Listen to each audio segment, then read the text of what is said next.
நெக்ஸ்டன் நேர்கள் அனைவருக்கும் எனது இனிய வணக்கம். நான் உங்கள் வாழ்க நலமுடன் ஜோதிடர் டிஜே சுந்தரபாண்டி.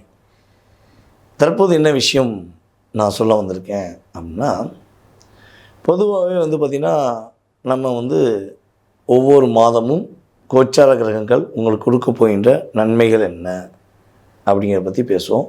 ஸோ அப்படி பார்க்கும்போது இந்த 2026 மே மாதத்தில் கோச்சார கிரகங்கள் என்ன பெரிய டேனிக் கொடுக்க போகுது, என்ன பெரிய ஒரு என்ன சொல்லணும்னா மேஜிக் பண்ண போகுது அப்படிங்கிறத பார்க்க போகிறோம். ஸோ இந்த மாத பலன் அப்படின்னு சொல்லும்போது பொதுவாகவே பார்த்திங்கன்னா சூரிய பகவானை மையமாக வச்சு தான் நம்ம மாத பலன் எடுப்போம். இந்த வட்டம் சூரியன் மேச ராசியில் ஆரம்பத்தில் இருப்பார். 15ஆம் தேதி மேலே ஆட்டோமேட்டிக்காக ரிஷப ராசிக்குள்ளே போயிடுவார். ஸோ சூரியன் மற்றும் மற்ற கிரகங்களுடைய அமைப்பு உங்களுடைய வாழ்க்கையில் மிகப்பெரிய மாற்றத்தையும் முன்னேற்றத்தையும் கொடுக்கும். இதை தாண்டி நீங்கள் என்னென்ன விஷயங்களில் இந்த கிரக அமைப்பு மூலமாக கவனமாக இருக்கணும் அப்படிங்கிறத நம்ம வாட்ச் பண்ணுவோம். வீடியோ முழுமையாக பாருங்கள். இந்த கிரகங்களுடைய செயல்பாடுகள் உங்கள் லைஃப்பில் என்ன விஷயத்தை டச் பண்ணி உங்களை வெற்றியை கொடுக்க போகுதுங்கிறத துல்லியமாக எடுத்துகிட்டு வந்துருக்கு. வாங்க வீடியோக்குள்ளே போகலாம். கன்னி ராசி அன்பர்களுக்கு, கன்னி ராசி நேயர்களுக்கு மே மாதத்திலிருந்து கோச்சார கிரகங்கள் கொடுக்க போகின்ற மாற்றங்கள் முன்னேற்றங்கள் என்ன அப்படிங்கும்போது, கன்னிராசிக்காரங்களுடைய லைஃப்பில் பார்த்திங்கன்னா இப்போ உங்களுக்கு நிறைய அழுத்தம் இருக்குது, வேலையில், குடும்பத்தில்.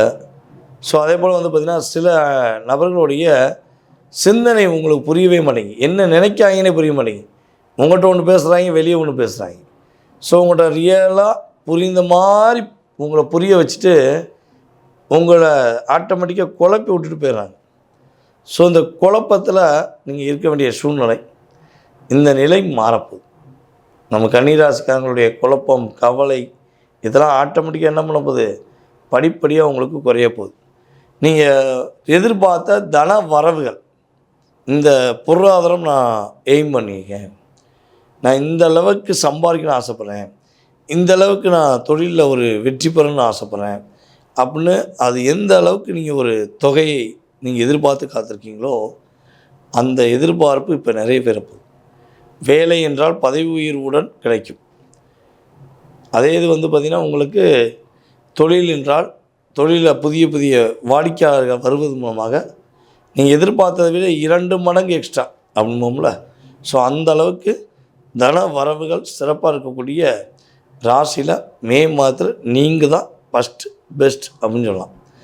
உங்களுடைய கணவன் மனைவி ஒற்றுமை, அந்யுன்யம் அப்படின்னு சொல்லுவோம்.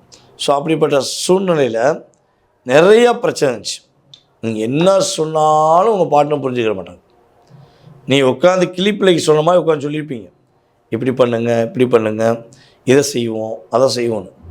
ஆனால் அவங்க கொஞ்சம் கூட உங்களை கேர் பண்ணாமல், உங்களை கண்டுக்கிறாமல் உங்களை நிறைய டிப்ரெஷன் உண்டு பண்ணியிருப்பாங்க. கடைசியில் நீங்கள் என்னடா வாழ்க்கை அது, இவங்களை போய் நம்பி கல்யாணம் முடித்தோம் அப்படிலாம் யோசிக்க வேண்டிய சூழ்நிலாம் நடந்திருக்கும். அதுவும் நம்ம கன்னிராசி என்பவருடைய நண்பர்களுமே இப்படி தான் இருந்திருப்பாங்க. ஸோ இப்படிப்பட்ட மனநிலையில் மனசு விட்டு பேசுனது தப்பா, எப்படி மனசு விட்டு பேசுனது தப்பா, நம்ம சொன்ன விஷயத்தை அப்படியே உள்டாவாக மற்றவங்கள்ட்ட சொல்லி நம்மளை காயப்படுத்துகிறாங்களே அப்படிங்கிற மனநிலை தற்போது உங்களுக்கு இருக்குது அப்படின்னா உறுதியாக அது மாறி உங்களுடைய கணவன் மனைவி ஒற்றுமை ரொம்ப சிறப்பாக போகுது. உங்களை புரிந்து கொண்டு உங்களுடைய உண்மையான அன்பை, உண்மையான பாசத்தை புரியக்கூடிய அளவுக்கு லைஃப் சிறப்பு. புதிய உறவுகள் வரும். புதிய உறவு என்ன உறவாக இருக்கும் அப்படின்னு யோசிக்கலாம். உங்கள் மனசுக்கு பிடிச்ச மாதிரி உறவுகள் வரதான் செய்யும். ஆனால் அது வேணுமா வேண்டாமா அப்படிங்கிறத யார் முடிவு பண்ணணும்? நீங்கள் தான் முடிவு பண்ணணும். ஸோ பல வகையான போராட்டங்கள், பல வகையான இன்னல்கள் இதெல்லாம் இருந்தாலும் புதிய புதிய விஷயங்கள், புதிய புதிய கண்டுபிடிப்புகள்லாம் நீங்கள் செயல்படுத்தி சிறப்பாகக்கூடிய சிறப்பான செயல்பாடு. அதே போல் கன்னிராசி என்பர்களில் நீங்கள் கவனமாக இருக்க வேண்டிய விஷயம் என்னென்னா, மற்றவர்களுடைய விஷயத்தில் நீங்கள் தலையிடவே கூடாது. அவன் சொன்னா, இவன் சொன்னா, இவன் சொன்னாலும் கேட்கக்கூடாது. நீங்கள் நீங்களாக இருந்தீங்கன்னா உங்கள் லைஃப்பில் பெரிய மாற்றம், பெரிய முன்னேற்றம். அதாவது வெற்றி கொடிகட்டு அப்படிங்கிற பாட்டுக்கு ஏற்ற மாதிரி எல்லா விதமான விஷயங்களும் வெற்றி, எல்லா விதமான செயல்பாடுலையும் மிகப்பெரிய அமோகமான தாள தப்பட்டையோட சவுண்டு மேலே தாளத்துடன் உங்களுக்கு எப்படி இசை கிடைக்குதோ கேட்குதோ அதே மாதிரியே ஒரு நல்ல விஷயங்கள், நல்ல மாற்றங்கள் உங்களுக்கு கோச்சார கிரகங்கள் கொடுக்க ரெடியாக இருக்குது. வாய்ப்புகளை பயன்படுத்திக்கோங்க. வாழ்க்கை நல்லாயிருக்கும்.